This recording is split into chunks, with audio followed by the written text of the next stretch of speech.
Hello friends, स्वागत आहे तुमचं आपल्या नवीन व्हिडिओमध्ये. आपण आपल्या व्हिडिओमध्ये MPSC राज्यसेवा तसेच कंबाईन 2027 साठी दिल्लीचे टॉप 5 करंट अफेअरचे MCQ बघत असतो. तर बघा, ग्रामीण भागात डिजिटल कनेक्टिव्हिटी वाढवण्यासाठी प्रोजेक्ट गंगा कोणत्या राज्याने सुरू केलेला आहे? तर बघा, उत्तर प्रदेशने ग्रामीण भागामध्ये कनेक्टिव्हिटी वाढवण्यासाठी प्रोजेक्ट गंगा हा सुरू केलेला आहे. तर बघा, गंगा नदीचा उल्लेख आल्यामुळे गंगा नदीबद्दल बघूयात. गंगा नदीचा उगम देवप्रयाग या ठिकाणी अलकनंदा आणि भागीरथी या नदीचा मिलन होऊन या ठिकाणी त्याचा उगम होतो. त्यानंतर त्याच्या डाव्या बाजूच्या उपनद्या बघितल्यास रामगंगा, गोमती, शारदा, गंडक, कोसी इत्यादी तिच्या डाव्या बाजूच्या उपनद्या आहेत. तर यमुना, सोन, दामोदर या तिच्या उजव्या बाजूच्या उपनद्या आहेत. तर पुढे ती जाऊन ब्रह्मपुत्रा नदीला मिळून पद्मा या नावाने बांगलादेशमधून गंगा आपल्या बंगालच्या उपसागराला जाऊन मिळते. त्यानंतर पुढे बघा, बाललैंगिक शोषणाविरुद्ध ऑपरेशन पी हंट कोणत्या राज्यातील पोलिसांनी सुरू केलेले आहे? तर बघा, केरळ पोलिसांनी ऑपरेशन पी हंट हे बाललैंगिक शोषणाविरुद्ध ऑपरेशन सुरू केलेले आहे.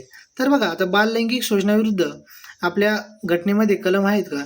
तर कलम 23 यामध्ये वेठबिगारी आणि अमानवी कृत्यापासून संरक्षण, तसेच कलम 24 मध्ये बाललैंगिक शोषणाविरुद्ध म्हणजेच आता एखाद्या धोक्यादायक ठिकाणी, कारखान्याच्या ठिकाणी 14 वर्षाखालील मुलांना काम करण्यास बंदी घालण्यात आलेली आहे. कलम 23 आणि कलम 24 ही अतिरिक्त माहिती तुम्ही लक्षात ठेवू शकता.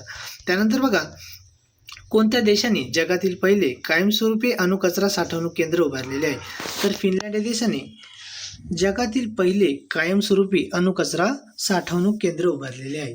तर बघा, फिनलँडबद्दल अतिरिक्त माहिती घेण्याची ठरवल्यास फिनलँड हा वर्ल्ड हॅपीनेस इंडेक्स याच्यामध्ये अव्वल असतो.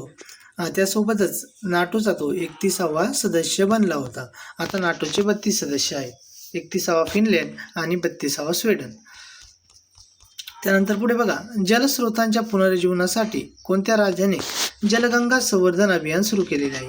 तर बघा, मध्य प्रदेशने जलस्रोतांच्या पुनरुज्जीवनासाठी जलगंगा संवर्धन अभियान सुरू केलेले आहे. तर बघा, गंगा नदीबद्दल आपण आधीच बघितलेले आहे. तर मध्य प्रदेशबद्दल एक गोष्ट तुम्ही लक्षात ठेवू शकता की सर्व शहरी स्थानिक स्वराज्य संस्थांना डिजिटल प्लॅटफॉर्म खाली आणणारे एकमेव राज्य किंवा पहिले राज्य म्हणून मध्य प्रदेशचा उल्लेख केला जातो.